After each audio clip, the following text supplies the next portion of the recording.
IFM News Express, Balitang Metro.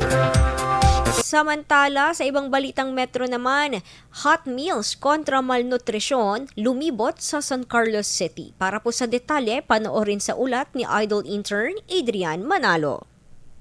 104.7 IFM Report.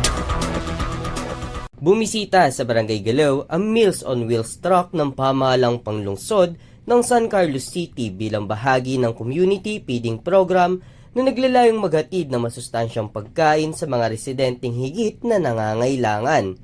Isinagawa ang programa katuwang ang iba't ibang sangay ng lokal na pamahalaan bilang bahagi ng pinaigting na kampanya laban sa malnutrisyon.